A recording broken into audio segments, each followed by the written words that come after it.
Deputy CM పదవి ఇవ్వకపోవడంతో లోకేష్ అలకబూలినట్టు తెలుస్తోంది. పార్టీ పదవి వదిలేసినట్టుగా ప్రకటించారు లోకేష్. తనను డిప్యూటీ సీఎం చేయాలని మంత్రులు చంద్రబాబు అనుకున్న అమిత్ షా ఒప్పుకోలేదని లోకేష్ ఆవేదన చెందుతున్నట్టుగా సమాచారం అందుతోంది. నిజమేనా సురేంద్ర? ఆయన అలిగారంట, నిజమేనా?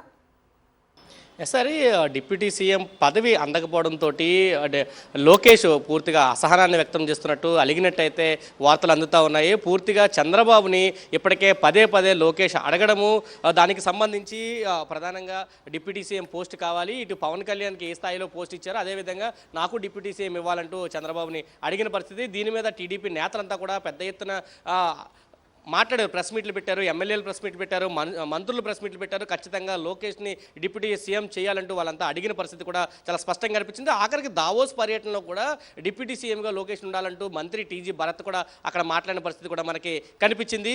ఇది మొత్తం అంటే ఒక ఎపిసోడ్ అంతా కూడా కొత్తగా మంత్రిమండలి విస్తరణ జరుగుతుంది, చేర్పులు మార్పులు జరుగుతాయి అన్న నేపథ్యంలో లోకేష్ని అక్కడ డిప్యూటీ సీఎంగా పెట్టాలనేది టీడీపీ నేతల నుంచి ఒక వెర్షన్ తీసుకొచ్చారు. అయితే ఇదే అంశాన్ని ఆంధ్రప్రదేశ్లో అమిత్ షా పర్యటన సందర్భంగా చంద్రబాబు నాయుడు అమిత్ షా దృష్టికి తీసుకెళ్లాడు. అమిత్ షా దీన్ని తిరస్కరించాడనేది కూడా వార్తలు వచ్చాయి. పూర్తిగా ఏదైతే పవన్ కళ్యాణ్కి డిప్యూటీ సీఎం ఇచ్చారో అదేవిధంగా లోకేష్ నుంచి నెంబర్ 2గా ప్రస్తుతం లోకేష్ ఉన్నారు టీడీపీలో, కాబట్టి టీడీపీలో లోకేష్ కూడా డిప్యూటీ సీఎం ఇవ్వాలంటూ వాళ్ళు అడిగిన పరిస్థితి.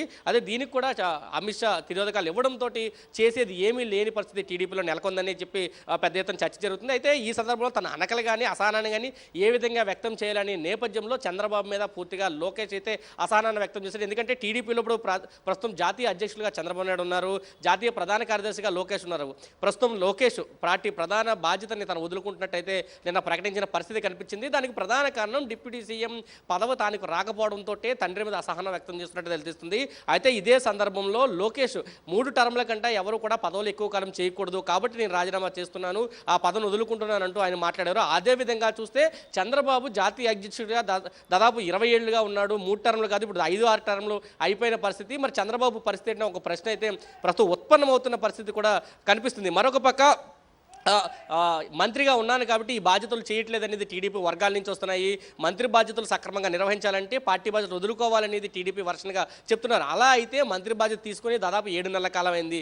ఈ 7 నెలల కాలంలో ఎందుకు పార్టీ బాధ్యతలను వదులుకోకుండా ఇప్పుడే వదులుకున్నారనేది పెద్ద చర్చ అయితే ఆంధ్రప్రదేశ్లో జరుగుతుంది. రాజకీయ విశ్లేషకుడు అదేవిధంగా చూస్తున్న పరిస్థితి కేవలం టీడీపీ కూటమి ప్రభుత్వంలో డిప్యూటీ సీఎం అవ్వాలనే ఏకైక లక్ష్యం లోకేష్లో కనిపిస్తుంది. అది ప్రస్తుతం సాధ్యం కాదు కాబట్టి తన నిరసనని అసహనాన్ని ఆవేదన అయితే వ్యక్తం చేస్తున్నారు. దానిలో భాగంగానే పార్టీ పదవికి అయితే రాజీనామా చేసినట్టు వదులుకున్నట్టయితే చాలా స్పష్టంగా తెలుస్తుంది. కొంతవర్గం మాత్రం ఖచ్చితంగా లోకేష్ని డిప్యూటీ సీఎంగా చేయాలనేది చెప్తున్న పరిస్థితి. మరొక పక్క టీడీపీ కానీ జనసేన కానీ ఈ అంశం మీద ఎవరూ కూడా మాట్లాడొద్దు అని ఆదేశాలు ఇచ్చినప్పటికీ వాళ్ళు మాత్రం ఎక్కడా తగ్గట్లేదు, ఖచ్చితంగా లోకేష్ని డిప్యూటీ సీఎం చేయాలని వీళ్ళు అడుగుతుంటే సీఎంను పవన్ కళ్యాణ్ సీఎం చేయాలంటూ జనసేన నాయకులు డిమాండ్ చేస్తున్న పరిస్థితి ఆంధ్రప్రదేశ్లో ప్రస్తుతం కలిపి ఇవన్నిటి నేపథ్యంలో లోకేష్ చేసేదేం లేక తన తండ్రి మీదే చంద్రబాబు మీదే అసహనం వ్యక్తం చేశాడనే చెప్పాలి. హరి రైట్ సురేంద్ర.